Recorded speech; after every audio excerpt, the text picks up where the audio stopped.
All right, let's move on. Let's talk about a couple of conferences, because I tell you, like, feels like opposite year to a certain degree in college football. SEC struggling in the non-conference, Pac-12 thriving. A few years ago, we never thought we would say that, ever, in a million years.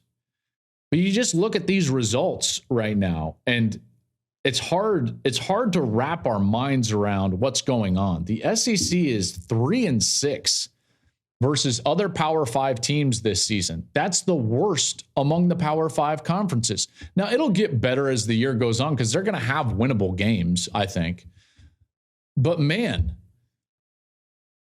I look at this conference, and it's like what they built themselves on was two things.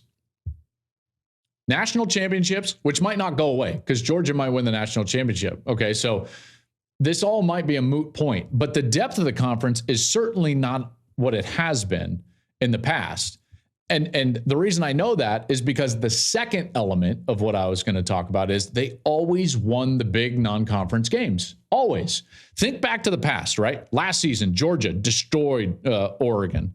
Maybe they just need to put Georgia in these big games because they beat Clemson up the year before. Alabama destroyed Miami the year before in 2021. LSU beat Texas in that big game. Georgia beat Notre Dame in 2019. Every time there was a big game, SEC, other conference, regardless of who it was, the SEC would win.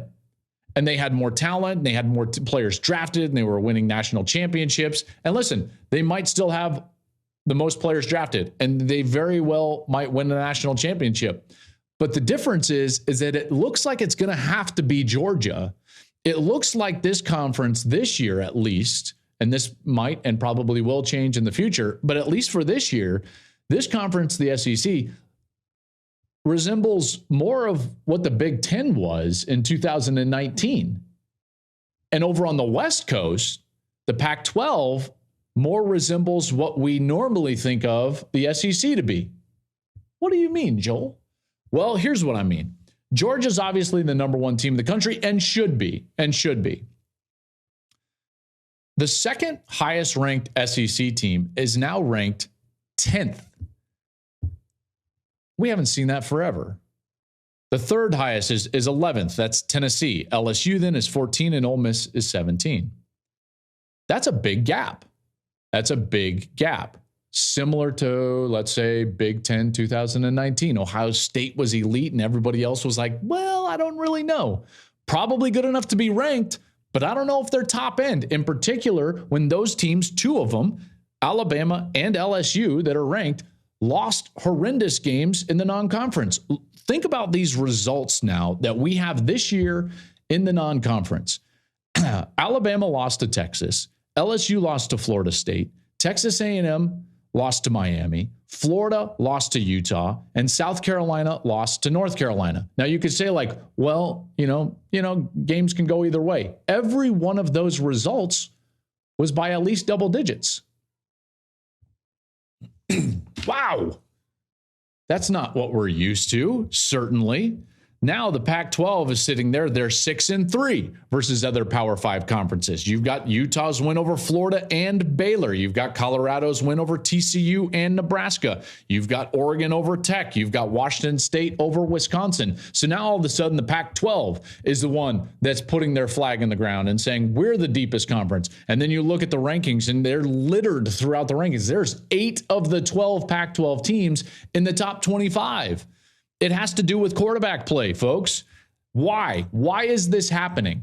I'm not just going to sit here and like belabor the point. Why is this happening? Quarterback play. That's why it's going to be cyclical to some degree. The Pac-12 has the best quarterbacks in the country by a wide margin. In fact, if we're being honest with ourselves, in particular after Daniel's performance for LSU against Florida State, we could probably make an argument that there are 6, maybe 7 quarterbacks in the Pac-12 that would start anywhere in the SEC. So why is it changing this year? That's why. I think that we overweight the talent composite and we underrate or weight what the composite is in relation to quarterback play. You see, because a great quarterback or even a good quarterback, he can erase a lot of, I would say, deficiencies on a roster. Whereas it takes an unbelievable roster in order to erase the deficiencies of an inexperienced or poor quarterback. We've talked about it all day long if you really think about it. Ohio State is winning because their roster is erasing the deficiencies of their quarterback up to this point. Miami, who probably isn't as talented as Ohio State, they're playing at probably a higher level than even the Buckeyes. Why? Because their quarterback is playing at a higher level. Well, it's the same thing going on in the Pac-12. These quarterbacks are the best quarterbacks in the country. Caleb Williams, Michael Penix, Bo Nix, Cam Rising, Shedeur Sanders, all of those guys would start, period, anywhere in the SEC. So that's why it's changing this year. That's why it'll still be cyclical. The only question is, what does that mean for the playoff?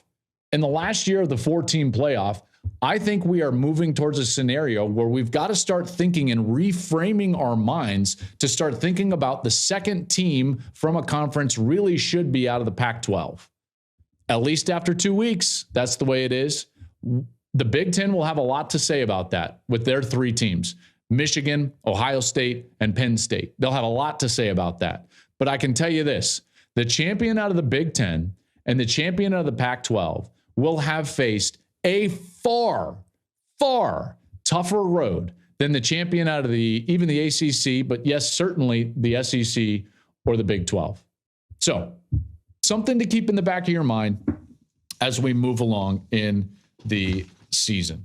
Thank you for watching the Joel Klatt Show YouTube channel. And if you liked this clip, make sure to like it and subscribe to the channel, and you can stay up to date on all of my college football coverage.